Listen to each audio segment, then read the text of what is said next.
লাগাতার পূর্ণ দিবস কর্মবিরতি চলছে। পদোন্নতির ব্যবস্থা আছে। একজন নারী বোন সহ 5 জন গ্রেপ্তার আছে। প্রাথমিক ও গণশিক্ষা উপদেষ্টা মহোদয় যে বলছেন আমাদের এই দাবি অযৌক্তিক, আমি প্রথমে এই বিষয়টি বলছি।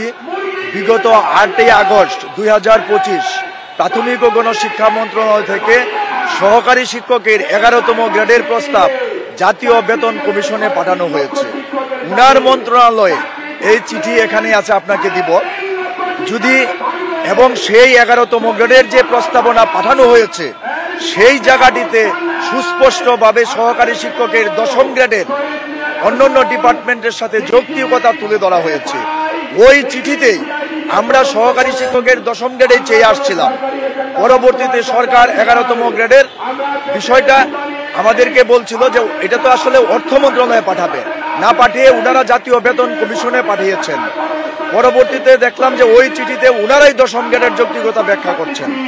সেই হিসাবে এবং বিভিন্ন সময়ে কেন আমরা এখন দাবি করছি, আপনার প্রশ্নের উত্তরে বলছি, সেটা হলো আমরা আমাদের উপদেষ্টা মহোদয়, সচিব মহোদয়, ডিজি মহোদয়ের সাথে আমি সহ একাধিকবার আমরা বৈঠক করেছি এবং কথা বলেছি। উনারা যদি এই 11তম গ্রেড যেভাবে আমাদেরকে আশ্বাস দিয়েছেন, উনাদের প্রতি আমরা যে বিশ্বাস রেখেছিলাম, যদি সেটা বাস্তবায়ন হতো তাহলে আজকে এই 10ম গ্রেডের বিষয়টা আসতো না। কারণ এখানে হইল পদোন্নতির ব্যবস্থা আছে, তারপরেও পদোন্নতি নাই 17 বছর যাবত। এখানে যে আপনি যেটা বলছেন শিক্ষাগত যোগ্যতা অনুযায়ী সমযোগ্যতায়, কারণ রাষ্ট্র সংবিধান অনুযায়ী প্রত্যেকেই এখানে সাম্যতার কথা আছে। আমরা যে বৈষম্যের শিকার, এই বৈষম্যের বিষয়গুলো আন্দোলনটা আমরা যে জন্য করছি সেটা হলো আমাদের দৃষ্টিতে এবং লিগেলি এই বৈষম্য জেনে সরকার সার্কুলার দিছে, আমরা এখানে যোগদান করছি। যোগদান করার পর দেখছি যে আমাদের সংবিধান অনুযায়ী বিভিন্নভাবে আমরা অন্যান্য ডিপার্টমেন্টের তুলনায় বঞ্চিত, এবং সেই বঞ্চনা থেকে মুক্তি পাওয়ার জন্যই আমরা এই আন্দোলন কর্মসূচিতে এসেছি। আমরা যে আন্দোলন করছি এটা কখনো সরকারের বিরুদ্ধে আন্দোলন নয়। আমরা এই আন্দোলনটা করছি শান্তিপূর্ণ কর্মসূচি, সরকারের দৃষ্টি আকর্ষণ করার জন্য। সরকার যেন আমরা যে বৈষম্যের শিকার অন্যান্য ডিপার্টমেন্টের তুলনায়, যে বৈষম্যের কথা আমার এই প্রাথমিক ও গণশিক্ষা উপদেষ্টা মহোদয় জনকণ্ঠ সহ বিভিন্ন পত্রিকা, বিভিন্ন মিডিয়ায় উনি নিজে, আপনাকে কাটিং দিতে পারবো, উনি নিজে বলেছেন শিক্ষকদের 10ম গ্রেডের দাবি যৌক্তিক। উনার ভিডিও ক্লিপ আছে, উনার পত্রিকার লেখা আছে। 11 আমরা যখন চেয়েছি উনারা আমাদেরকে 11 দেন নাই। এখন দেখলাম যে আমাদের যৌক্তিকতা, যেহেতু আমাদের রাষ্ট্রের এই অবস্থায় আমরা চেয়েছিলাম 11তেই আমরা মেনে নিব। অত্যন্ত শান্তিপূর্ণভাবে আমরা কর্মসূচি করেছিলাম। আমাদের কর্মসূচিটা একটু হাফ মিনিটে বলি। এইটা ছিল যে আমরা শাহবাগে যাব। শাহবাগে কেন যাব? কোনো বিশৃঙ্খলার জন্য নয়। আমরা শাহবাগে যাব, এখানে শান্তিপূর্ণভাবে গিয়ে কলম সমর্পণ করব।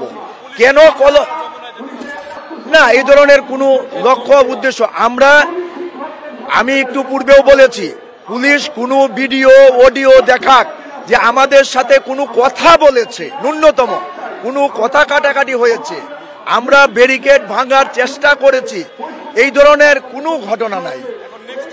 এখন আমাদের পরবর্তী, আমরা আজকে ঘোষণা দিয়েছি কালকেই সারা বাংলাদেশের সকল প্রাথমিক বিদ্যালয়ে অনির্দিষ্টকালের জন্য লাগাতার পূর্ণ দিবস কর্মবিরতি চলছে, এবং আমরা অনির্দিষ্টকালের জন্য এই কেন্দ্রীয় শহীদ মিনারে অবস্থান করছি।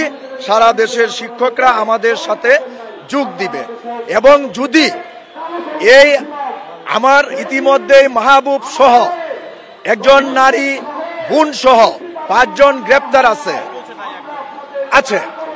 শাহবাগ থানায় আছে। মাহবুব হুসনেয়ারা সহ 5 জন গ্রেপ্তার আছে।